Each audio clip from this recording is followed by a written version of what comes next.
মৌসুমের শেষ সময় রাজশাহীর হাট বাজার থেকে শুরু করে শহরের বড় বড় আড়তে এখন আমের স্তূপ। তবে এবার দাম তুলনামূলক কিছুটা বেশি থাকায় ভোগান্তিতে ক্রেতারা। এ নিয়ে আরো জানাতে রাজশাহীর শিরোইল বাজার থেকে যুক্ত হচ্ছেন মারুফ হাসান। মারুফ, কোন জাতের আম কেমন দামে বিক্রি হচ্ছে জানাবেন। জ্যোতিকা, মৌসুমের একদমই শেষ পর্যায়ে রাজশাহীর বাজারগুলোতে আমরা দেখতে পাচ্ছি আমের যে সংকুলন সেটি আসলে অনেকটাই কমিয়ে গিয়েছে।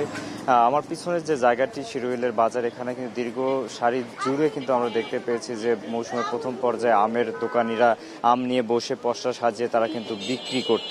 কিন্তু এখন ধীরে ধীরে তাদেরও কিন্তু অবস্থান এখানে কমতে শুরু করেছে। এখন হাতে গোনা কয়েকটি দোকান তারা কিন্তু খুলে রেখেছে। তারা পাইকারি এবং যে খুচরা বিক্রি সেটি কিন্তু চালিয়ে যাচ্ছে। এবং আজকে যদি আমি বাজার দরের ক্ষেত্রে বলি, আজকে বাজার দরের আমের যে আমগুলো এখন এই মুহূর্তে বাজারে পাওয়া যাচ্ছে সেগুলোর মধ্যে সবচাইতে রসালো এবং সুস্বাদু আম হচ্ছে আম্রপালি, যেটি আজকে বিক্রি করা হচ্ছে ৩,৫০০ টাকা থেকে ৩,৬০০ টাকা মন, এবং প্রতি কেজি ৯০ টাকা পর্যন্ত কিন্তু দাম বৃদ্ধি পাচ্ছে। এবং হাড়ি ভাঙা সেটি বিক্রি করা হচ্ছে ৩,৬০০ থেকে ৪,০০০ টাকা মন প্রতি, এবং লকনা যেটি বিক্রি করা হচ্ছে ১,২০০ টাকা থেকে ১,৪০০ টাকা, এবং ফজলি আম যেটি আসলে বিক্রি করা হচ্ছে ২,৪০০ থেকে ২,৮০০ টাকা, বাড়ি 4 বিক্রি করা হচ্ছে ২,৪০০ থেকে ২,৮০০ টাকা, বাড়ি 7 বিক্রি করা হচ্ছে ৪,০০০ টাকা প্রতি মনে, এবং যার প্রতি কেজি ১০০ টাকা দর। আপনি বুঝতে পারছেন যে প্রথম আমরা যখন দেখেছি সেখানে কিন্তু বাজার দর ছিল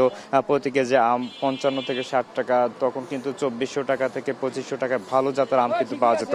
কিন্তু এখন এই মুহূর্তে যে বাজার দর, এটি আসলে সাধারণ যারা ক্রেতা আছেন একদমই নিম্ন আয়ের, তারা কিন্তু একদম ক্রয় ক্ষমতার বাইরে এই আমগুলো তারা কিন্তু তাদের প্রয়োজনীয় যে আম সেটা কিন্তু কিনতে পারছেন। অনেকে ১ কেজি ১.৫ কেজি কিনেই কিন্তু নিয়ে চলে যাচ্ছেন। এবং দামের এই যে এতটা উদ্যোগতি, এখানে আসলে বাজার মনিটরিং ব্যবস্থা যদি আরো জোরালো করা হয়, পাশাপাশি যাতে সবাই এই আমগুলো খেতে পারে, তার জন্য প্রশাসনের দৃষ্টিও কিন্তু কামনা করছেন এখানে যারা ক্রেতা আছেন তারা।